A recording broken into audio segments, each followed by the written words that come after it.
गुरुर्ब्रह्मा गुरुर्विष्णु गुरुर्देवो महेश्वरा गुरुर्साक्षात् परं ब्रह्म तस्मै श्री गुरुवे नमः।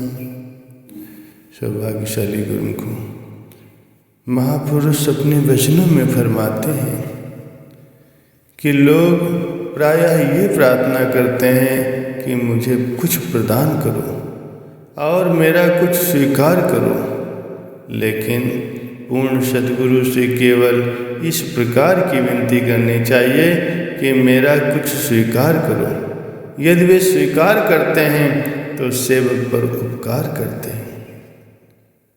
तुम विजय प्राप्त करने के लिए लोगों के झुंड मत बनाओ, न ही ऐसा विचार करो, केवल प्राकृतिक नियमों का पालन करो। सद्गुरु की मौज के अनुसार चलो तो नियत की सर्व शक्तियाँ तुम्हारे पास हाथ जोड़कर उपस्थित रहेंगी। पूरे सद्गुरु के पास रिद्धियाँ सिद्धियाँ भी स्वीकृत होने के लिए करबद्ध खड़ी हैं, किंतु सेवक को केवल भक्ति की चाह रखनी चाहिए। संसार की बड़ी बड़ी पदवियों को प्राप्त कर स्वयं को कुछ समझ बैठना बुद्धिमत्ता नहीं है। इससे तुम्हें आत्मिक लाभ उपलब्ध नहीं होगा। संसार में सुख दुख रूपी द्वंद्व सदा से चला रहा है और सदैव चलता भी रहेगा। कितनी ही विज्ञान की उन्नति हुई, परंतु संसार से दुख का निवारण नहीं हुआ। दुख का निवारण तब होगा जब संत महापुरुषों के बताए हुए नाम का स्मरण करोगे, तभी सुख का अनुभव कर सकोगे।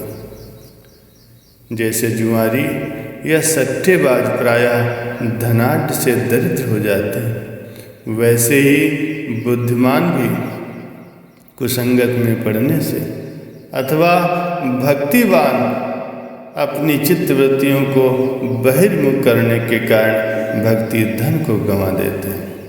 इसीलिए उन्हें ऐसी संगत से बचना चाहिए। सूरज को बहिर्मुख होने से बचाना चाहिए ताकि भक्ति धन सुरक्षित बना रहे।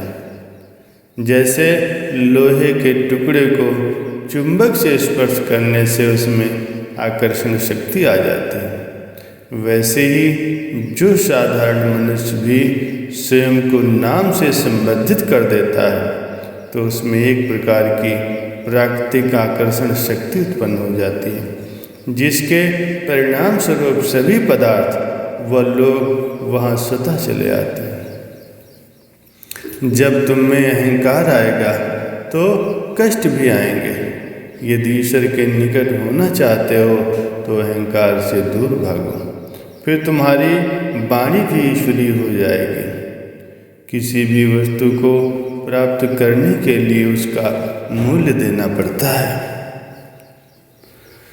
यदि योग को चाहते हो तो भोग को त्यागना पड़ेगा। जिसको आत्मिक मार्ग पर चलने का विचार है उसे शरीर और शारीरिक संबंधियों की तरफ आकृष्ट नहीं होना चाहिए। जैसे जो नाव तट के पेड़ से बंधी हुई हो, उससे यात्रा कैसे पूर्ण हो सकती है। जैसे घड़ी को घड़ी साज के पास, मोटर को वर्कशॉप में मिस्त्री के पास ठीक कराने के लिए जाना पड़ता है, वैसे ही मन की मैल को स्वच्छ करवाने के लिए इंसान को सद्गुरु की शरण में जाना अति आवश्यक है। कभी भी व्याकुल न हो, अपने सहायक मालिक पर विश्वास रखो। परिस्थितियों में परिवर्तन करना उसके लिए कोई कठिन कार्य नहीं है। तुम सभी इच्छाओं को ठुकराकर गुरु शब्द में लीन हो जाओ तो सब इच्छाएं स्वीकृत होने के लिए तुम्हारा द्वार खटखटाएंगे। तुम सद्गुरु की सेवा के बदले किसी भी फल की इच्छा न करो, चाहे मान मिले या बड़ाई। यदि ऐसी इच्छा करते हो तो तुम सेवक नहीं हो, अपितु मजदूर कहलाओगे। कई लोग शारीरिक मोह को प्रेम का नाम देकर स्वयं को ठग लेते हैं। शुद्ध प्रेम तो वो है जिससे आत्मिक उन्नत हो और सुरति सद्गुरु के चरणों में लीन हो जाए।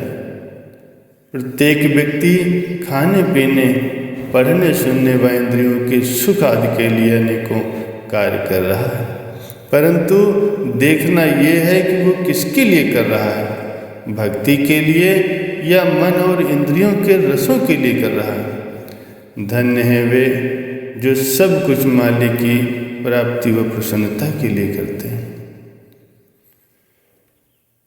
जो भी समय के सद्गुरु की आज्ञा का पालन नहीं करेगा, उसकी अज्ञानता के पर्दे दूर नहीं होंगे और आत्मिक प्रकाश प्रकट नहीं होगा।